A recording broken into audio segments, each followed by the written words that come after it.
Et c'était un frère, on était ensemble en formation, je peux dire comme cela.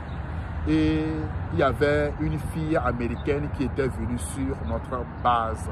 Et l'homme en question était tellement amoureux de cette fille-là. Et il m'a fait comprendre ses sentiments. Et moi, j'ai dit qu'il n'y a pas de souci. Moi, je vais t'aider, je vais te coacher. Pas que je vais te draguer la fille. Non, on ne fait jamais ça. Je vais te coacher à pouvoir gagner le cœur de cette jeune américaine. Et c'était comme ça qu'on s'est convenu. Et on a dit qu'il n'a qu'à commencer juste à faire de l'amitié avec cette dernière. Et avec le temps, on va voir. Et je me rappelle que c'était la fille est venue un mardi. Le mercredi soir, le gars est parti pour poser avec la fille, pour commencer à faire la connaissance avec cette fille. Et ils ont dit, oh, qu'est-ce que tu aimes? La fille dit qu'elle aime les spaghettis. Et l'homme aussi dit que, waouh, moi aussi j'aime beaucoup les spaghettis. Hein. Et la fille dit qu'elle aime faire le vélo. Et l'homme aussi dit que, waouh, j'aime aussi faire le vélo. Hein.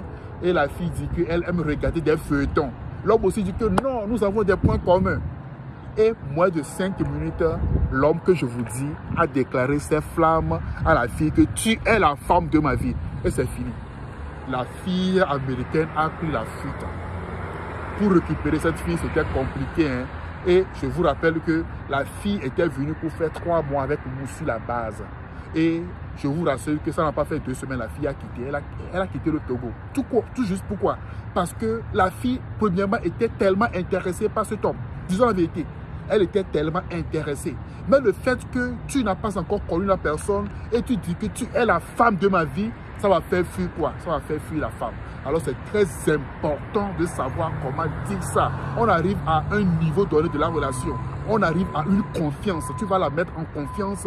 Elle va te mettre aussi en confiance. Et c'est là que tu peux dire que, tu sais quoi, maintenant j'ai l'assurance de te dire que tu es la femme que j'ai tant cherché et aujourd'hui je t'ai trouvé. Et cela peut marcher. Ce n'est pas au premier abord que tu vas commencer en même temps à dire à la fille que tu es la femme de ma vie. Cette personne fait ces erreurs-là, c'est pas bon. C'est pas beau de faire cela. Parce qu'on nous a appris à l'église que tu sais quoi, on ne peut jamais draguer la femme. Et si tu veux parler avec une femme, la plupart des hommes en même temps pensent déjà, oh, tu sais quoi, je t'aime. Pourquoi tu m'aimes? La fille dit que pourquoi tu m'aimes? Parce que tu pries beaucoup. Ça ne marche pas. Non. Tu vas épouser la femme qui prie, tout juste parce qu'à cause de sa prière. Dans la chambre, ce n'est pas juste la prière. Hein. Il faut admirer la beauté de la personne. Il faut admirer le comportement de la personne. Il faut voir si cette personne va vraiment avec toi. Cette personne peut rester avec toi. Cette personne peut marcher avec toi. Cette personne peut combattre pour toi. C'est ça qu'il faut voir avant de te lancer dans le mariage. La plupart des hommes se sont mariés avec des filles parce que la fille est très intercesseuse. Ou bien l'homme. Certaines filles ont des mariages difficiles aujourd'hui. Si tu causes avec elles, elles vont te dire que oh, l'homme là, je l'ai épousé tout juste parce que quoi? L'homme priait beaucoup. Il est président de groupe musical. Il prie. Il est président de l'intercession. Il prie. Il fait ci, il fait ça. Non, ça ne marche pas. Alors c'est très important de savoir que même si la personne prie, ça c'est un atout, mais ce n'est pas quelque chose qui doit être la base de votre mariage.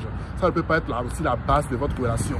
Ça peut contribuer. Il faudrait que tu aimes la personne, premièrement. Il faudrait que tu n'aies pas honte de présenter ta personne à d'autres personnes, parce que d'autres personnes se mettent avec des hommes. Mais pour présenter leur homme à un homme, ou bien à sa famille même, c'est compliqué. Il faudrait que tu sois fier de cet homme que tu as et que tu peux présenter à tout le monde facilement.